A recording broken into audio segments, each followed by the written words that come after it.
En el video de hoy vamos a hablar de José, pero no la versión infantil que conoces.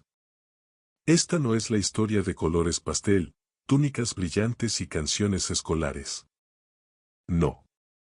Esta es la historia cruda, intensa y profundamente estratégica de un joven que fue traicionado, vendido, esclavizado, y que terminó gobernando el imperio más poderoso de su época.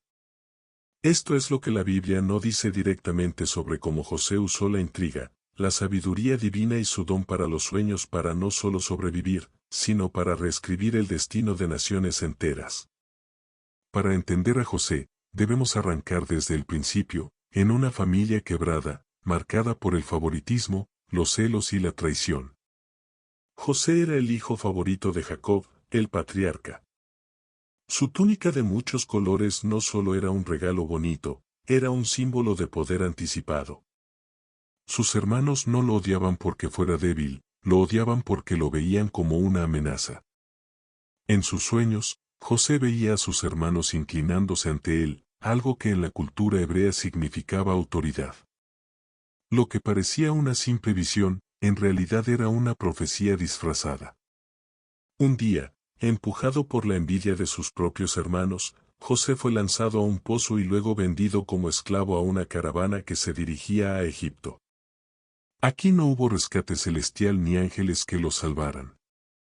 Solo arena caliente, grilletes de hierro y el silencio de Dios. Pero en ese silencio, José no se quebró. Su mente afilada y su fe incansable lo mantenían despierto. Mientras otros se rendían, él esperaba y soñaba. Ya en Egipto, fue vendido a Potifar, un oficial del faraón. Y aquí es donde comienza la verdadera épica. José, el hebreo, el extranjero, comenzó a ganar favor en la casa de su amo. No por suerte, sino porque tenía un talento sobrenatural para administrar, para liderar y para entender a las personas. Este no era solo un joven guapo y carismático, era alguien con una mente estratégica moldeada por el sufrimiento. Pero como toda historia épica, cuando parecía que estaba por elevarse, llegó la caída. La esposa de Potifar, fascinada por José, intentó seducirlo. Pero José, fiel a sus principios, huyó. Y por eso fue acusado falsamente y encerrado en una prisión. Una celda oscura. Un lugar donde los sueños mueren. Pero no los de José. Allí, en la prisión, conoció al copero y al panadero del faraón. Y fue aquí donde la habilidad de José para interpretar sueños se transformó en la llave que abriría las puertas del poder. José no adivinaba sueños, él descifraba códigos espirituales. Interpretó correctamente las visiones de aquellos dos hombres y pidió que no lo olvidaran. Años más tarde, cuando el faraón mismo fue atormentado por un sueño enigmático, el copero lo recordó. Y en un solo día, José pasó de prisionero a consejero real. Pero esto apenas era el comienzo. Cuando el faraón le contó su sueño, José vio más que vacas gordas y vacas flacas. Vio señales divinas. Vio la oportunidad de salvar un imperio y, de paso, establecer un legado eterno. José no solo interpretó el sueño del faraón, sino que propuso una estrategia política, económica y social para enfrentar una hambruna de 7 años. No era un adivino. Era un estratega. Un visionario. El faraón quedó tan impactado que lo nombró gobernador de todo Egipto. El segundo hombre más poderoso del mundo antiguo, y todo porque nunca dejó de soñar. Y es aquí donde dejamos esta primera parte, con José mirando por primera vez desde lo alto del palacio de Faraón, vestido con ropas de lino fino, anillo de poder en su dedo. Y ojos que no olvidaban las sombras de la prisión. Porque este no era el final. Era el principio de la dominación de un imperio, con sueños como armas. ¿Listo para la continuar? Porque ahora viene el verdadero juego de poder, reconciliación y redención. En este punto de la historia, José ya no es un esclavo, ni un prisionero. Ahora es el gobernador de Egipto. Su ascenso fue tan veloz, tan improbable, que ni los sabios de la corte podían explicarlo. ¿Cómo pudo un extranjero, un hebreo sin linaje ni títulos, colocarse justo detrás del faraón en autoridad? La respuesta es simple: José no solo tenía el don de los sueños, tenía la sabiduría de Dios en sus decisiones. Pero antes de continuar, si estás disfrutando esta historia como nunca antes la habías escuchado, suscríbete y deja tu like ahora mismo.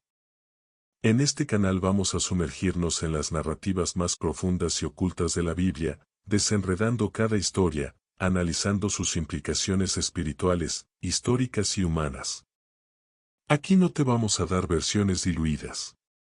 Vamos a explorar la Biblia como un libro épico, lleno de política, poder, traición, redención y fe. Quédate hasta el final, porque la historia de José no solo cambia la historia de Egipto, sino que apunta directamente hacia Jesús. Volvamos a la historia. Egipto entró en años de abundancia, y José lideró con inteligencia inigualable. Construyó graneros, organizó impuestos, supervisó cosechas, y preparó al imperio para la crisis. Mientras todos celebraban, él se preparaba. Porque sabía que la hambruna venía.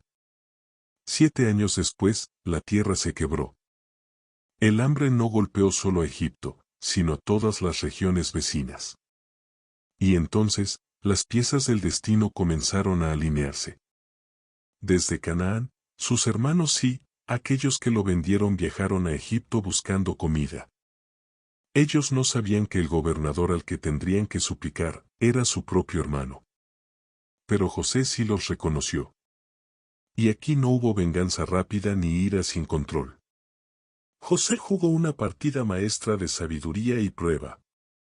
Quiso saber si sus hermanos eran los mismos que lo habían traicionado o si el tiempo los había cambiado.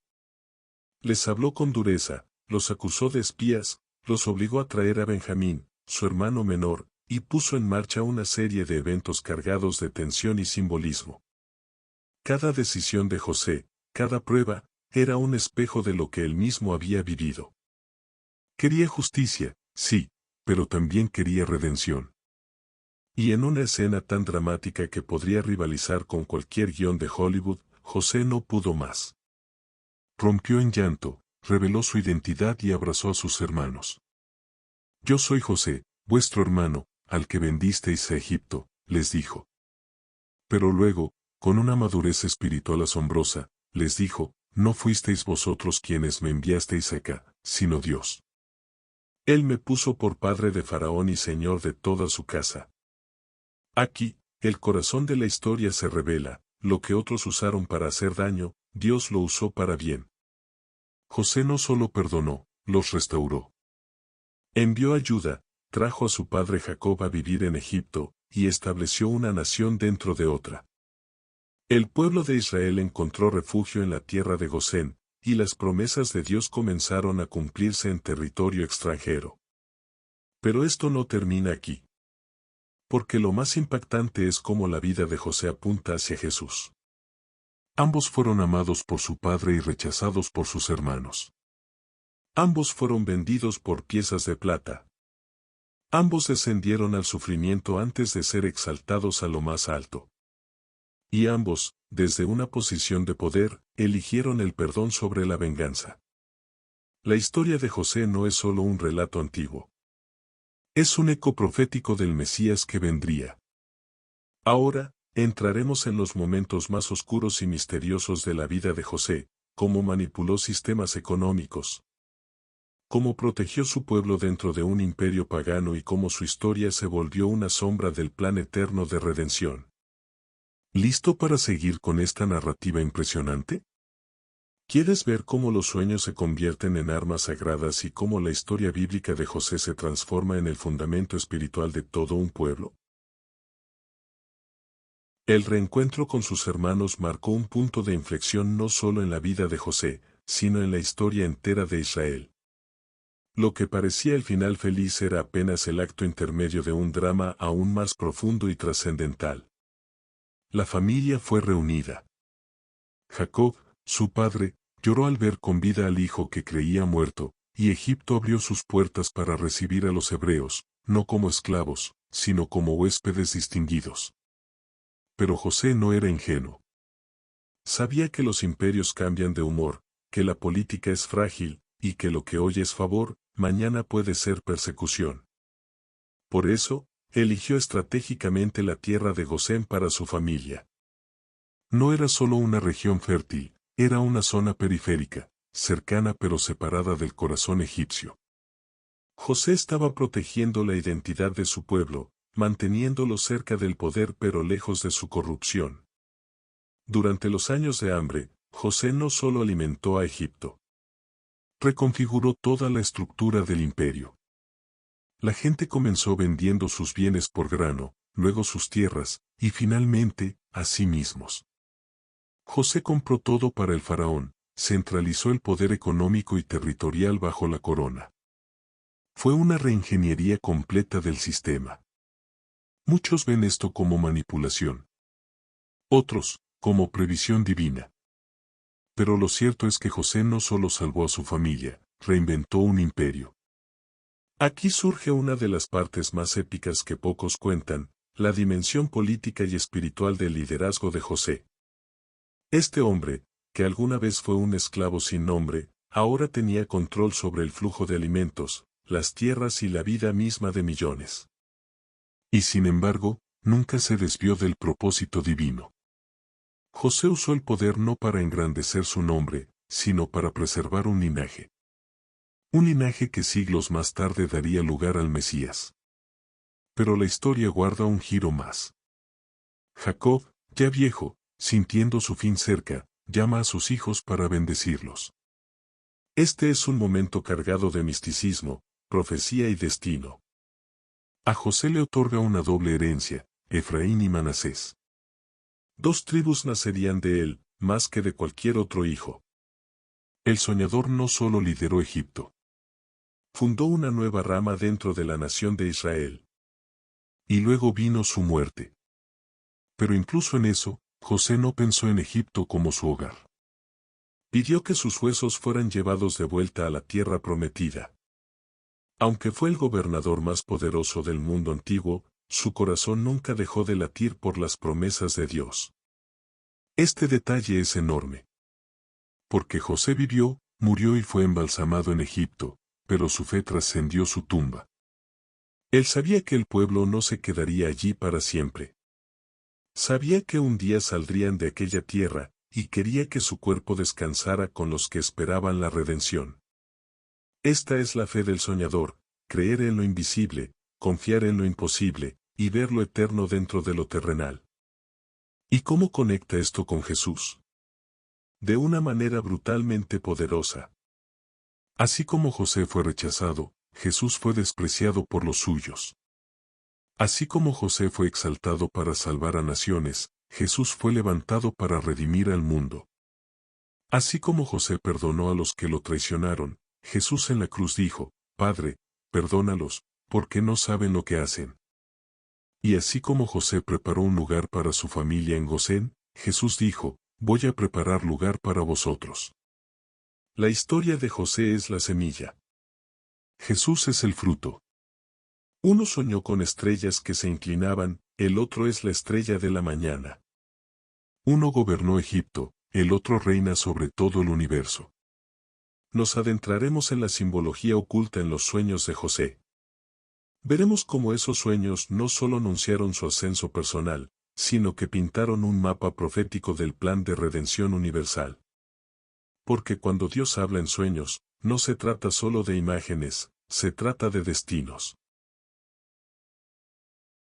Hasta ahora, hemos recorrido el ascenso increíble de José desde las tinieblas de un pozo hasta los salones dorados del poder egipcio. Pero hoy vamos a sumergirnos más profundo, en lo que no se ve a simple vista, los sueños. Los sueños de José no fueron meros símbolos personales. No eran simples premoniciones. Eran códigos del cielo, mensajes encriptados con un propósito eterno. En la cultura hebrea, soñar era una forma de conexión con el eterno. Pero en la historia de José, los sueños se convierten en el hilo conductor de su vida y del destino de una nación. Recordemos su primer sueño, los manojos de trigo de sus hermanos se inclinaban ante el suyo. Años después, en medio de una sequía global, esa visión se cumple literalmente, cuando sus hermanos hambrientos se arrodillan ante él, rogando por alimento. Pero detrás del símbolo agrícola, había algo más profundo, la idea de provisión, de autoridad nacida del servicio, y de restauración a través del sufrimiento. El segundo sueño fue aún más impresionante. El sol, la luna y 11 estrellas se inclinaban ante él. Jacob, su padre, lo reprendió al oírlo, pero también guardó el asunto en su corazón. Aquel sueño no era arrogancia disfrazada. Era una pintura profética. Representaba la reunión de su familia bajo su protección, sí, pero también era una figura de Cristo en la gloria, a quien todas las familias espirituales de la tierra se inclinarían un día.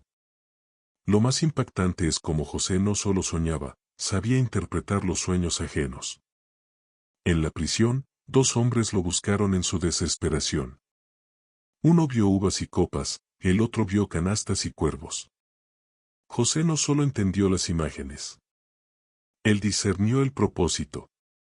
Y cuando el faraón soñó con vacas gordas y flacas, él no solo interpretó el símbolo agrícola. Leyó el clima espiritual detrás del fenómeno natural. Lo que estamos viendo aquí es más que un talento. Es un llamado.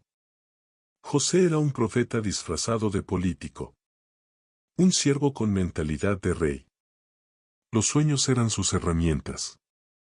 Pero el mensaje era siempre el mismo: prepárate. El juicio viene. Y solo aquellos que escuchan la voz de Dios sobrevivirán. Y eso nos lleva a una idea poderosísima: Dios usa los sueños no solo para advertir, sino para alinear a su pueblo con su voluntad. Cada sueño de José tenía una dimensión práctica: alimentación, liderazgo, estrategia, pero también una capa profética: unidad, redención, autoridad espiritual. En un mundo donde el pueblo hebreo no tenía ejército, ni tierra, ni rey, Dios levantó a un soñador para preservar la promesa. José fue el puente entre Abraham y Moisés, entre la promesa y la ley, entre la visión espiritual y la supervivencia nacional. Él no solo protegió a su familia, protegió el linaje del Mesías. Porque si José hubiera fallado, si su carácter no hubiera sido refinado por el sufrimiento, si su interpretación no hubiera sido precisa, todo el pueblo hebreo habría perecido en la hambruna. No habría Moisés. No habría salida de Egipto. No habría ley. Y, finalmente, no habría cuna en Belén. Por eso, los sueños de José son más que episodios místicos. Son ventanas hacia el plan eterno. Cada imagen, cada símbolo, era parte de una estrategia celestial. Dios no improvisa.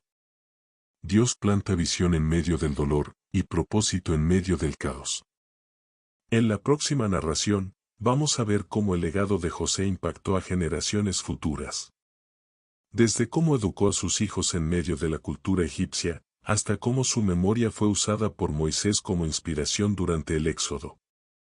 Porque los verdaderos soñadores no viven solo para su época, viven para activar el destino de las generaciones que vendrán. La muerte no fue el final del impacto de José. Fue apenas el comienzo de su legado eterno. Aunque su cuerpo fue embalsamado y colocado en un ataúd en Egipto, su memoria, su ejemplo y su influencia continuaron moldeando la historia del pueblo hebreo durante siglos. José no solo sobrevivió.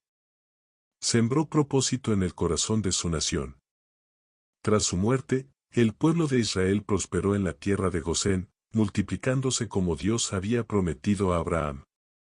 Pero pasaron los años, y se levantó un nuevo faraón, uno que no conocía a José. Aquí comienza el exilio. Aquí nace la opresión. Aquí, el pueblo que José había protegido se convierte en esclavo. Pero incluso entonces, el nombre de José no fue olvidado. Su historia se convirtió en símbolo de esperanza. En medio del látigo, los hebreos recordaban que una vez, uno de los suyos había gobernado sobre reyes. Que uno de los suyos había transformado cadenas en coronas. La historia de José fue el faro que mantuvo viva la fe bajo la sombra del faraón. Y esto lo vemos claramente en la vida de Moisés. Cuando Moisés fue criado en la corte egipcia, seguramente escuchó historias del gran gobernador hebreo que había salvado al imperio. La figura de José vivía en los susurros del palacio, en la memoria colectiva de los hebreos y en los anales de la administración egipcia. Sin José, Moisés no habría tenido una imagen previa de lo que significaba ser un líder hebreo dentro del sistema del opresor. Pero lo más poderoso ocurre siglos después, cuando Moisés guía al pueblo en el Éxodo. En medio de la huida, entre milagros y persecuciones, Moisés da una orden clave: tomad los huesos de José con vosotros. No eran simplemente restos. Eran un testimonio. Un recordatorio de que las promesas de Dios trascienden la muerte. José había hecho jurar a los suyos que cuando salieran de Egipto, porque sabía que algún día saldrían, se llevarían su cuerpo. ¿Lo captas? Él creyó en el Éxodo antes de que existiera el clamor. Y así fue. Durante los 40 años en el desierto, el pueblo cargó con los huesos de José. Cruzaron mares, atravesaron tormentas, resistieron guerras, y con cada paso, llevaban consigo la evidencia de que un soñador había creído primero. José no solo soñó su destino. Soñó el futuro de su pueblo. Aún más impactante, cuando finalmente llegaron a la tierra prometida, enterraron los huesos de José en Siquem, el lugar donde todo había comenzado. El círculo se cerró. Desde la traición hasta la restauración. Desde el pozo hasta la promesa. ¿Y qué hizo José mientras estuvo en Egipto durante todos esos años de poder? No se convirtió en un egipcio más. No se contaminó. Instruyó a sus hijos, Efraín y Manasés, en la fe de sus padres. A tal punto que Jacob, antes de morir, bendijo a los hijos de José como si fueran suyos, colocándolos entre las tribus de Israel. Esto es monumental. Porque, aunque nacieron en Egipto, Efraín y Manasés se convirtieron en pilares del pueblo de Dios. José crió líderes en medio de la cultura pagana, sin comprometer sus principios. ¿Te das cuenta del peso de esto? En una tierra extranjera, entre dioses ajenos, José sembró identidad, fe y futuro. Y aquí vemos, otra vez, el reflejo de Cristo. Así como José preparó un pueblo para salir de la esclavitud, Jesús prepara a su iglesia para salir del mundo. Así como José dejó instrucciones para después de su muerte, Jesús dejó una promesa: volveré por ustedes. Ambos soñaron con algo más grande que su propia historia. Ambos vivieron y murieron pensando en nosotros. La vida de José fue un mensaje viviente: la fidelidad, la fe y la visión siempre vencen al olvido, al dolor y a la injusticia. Ahora, nos adentraremos en los secretos del liderazgo de José. Como su mentalidad, su espiritualidad y su dominio de las emociones lo convirtieron en uno de los gobernantes más eficaces de la historia bíblica. Y como esos principios siguen siendo guía para líderes espirituales, políticos y culturales hasta hoy. ¿Quieres descubrir cómo pensar como un José en medio de un Egipto moderno? Llegados a este punto, ya no podemos ver a José simplemente como un soñador. Lo que emerge de su historia es la figura de un líder multidimensional, profeta, estratega, diplomático, administrador y, sobre todo, un hombre con el corazón profundamente alineado a Dios. Hoy vamos a desmenuzar los secretos de su liderazgo, esos principios ocultos entre líneas bíblicas que lo hicieron inmortal en la historia espiritual y política de la humanidad. Primero, José dominaba sus emociones. En cada prueba, desde la traición de sus hermanos hasta la seducción de la esposa de Potifar, pasando por el olvido del copero en la prisión, José nunca se dejó arrastrar por la ira ni por la desesperanza. No reaccionó con venganza ni con victimismo. Él respondía con propósito. Esa es la marca de los grandes líderes: sentir profundamente, pero actuar con sabiduría. Segundo, José entendía el tiempo. No se apresuraba. No forzaba las cosas. Supo esperar el momento exacto para revelar su identidad a sus hermanos, para administrar el grano durante la hambruna, y para hablar ante el faraón con precisión quirúrgica. La Biblia no muestra a un José impulsivo, sino a uno disciplinado, paciente, guiado por revelación. Tercero, y más importante aún, José jamás se desconectó de su identidad espiritual. Aunque tenía poder absoluto en Egipto, nunca se autoproclamó Dios, como hacían los faraones. No adoptó sus ídolos. No construyó templos en su nombre. Mantuvo su corazón consagrado al Dios de Abraham. Incluso su forma de nombrar a sus hijos es un testimonio de eso: Manasés, porque Dios me hizo olvidar mi aflicción, y Efraín, porque Dios me hizo fructificar en la tierra de mi aflicción. Detrás de cada decisión de José, había propósito eterno. No lideraba por ego, sino por legado. No gobernaba para imponer poder, sino para preservar promesas. Él sabía que su posición no era el final de su historia, sino el escenario para cumplir el pacto de Dios con sus antepasados. En el ámbito práctico, José mostró un dominio administrativo que aún hoy asombra a economistas e historiadores. Implementó un sistema de almacenaje nacional, creó un modelo de tributación agrícola, desarrolló una estrategia de distribución equitativa en tiempos de crisis. Todo mientras fortalecía al Estado egipcio sin desproteger al pueblo. Fue, en esencia, el arquitecto silencioso de la supervivencia de naciones. Pero su verdadero poder no estaba en su firma sobre los papiros reales. Estaba en su capacidad de mantener el corazón puro en medio de la política sucia. José no se volvió corrupto con el tiempo. Se volvió más sabio. No perdió su esencia.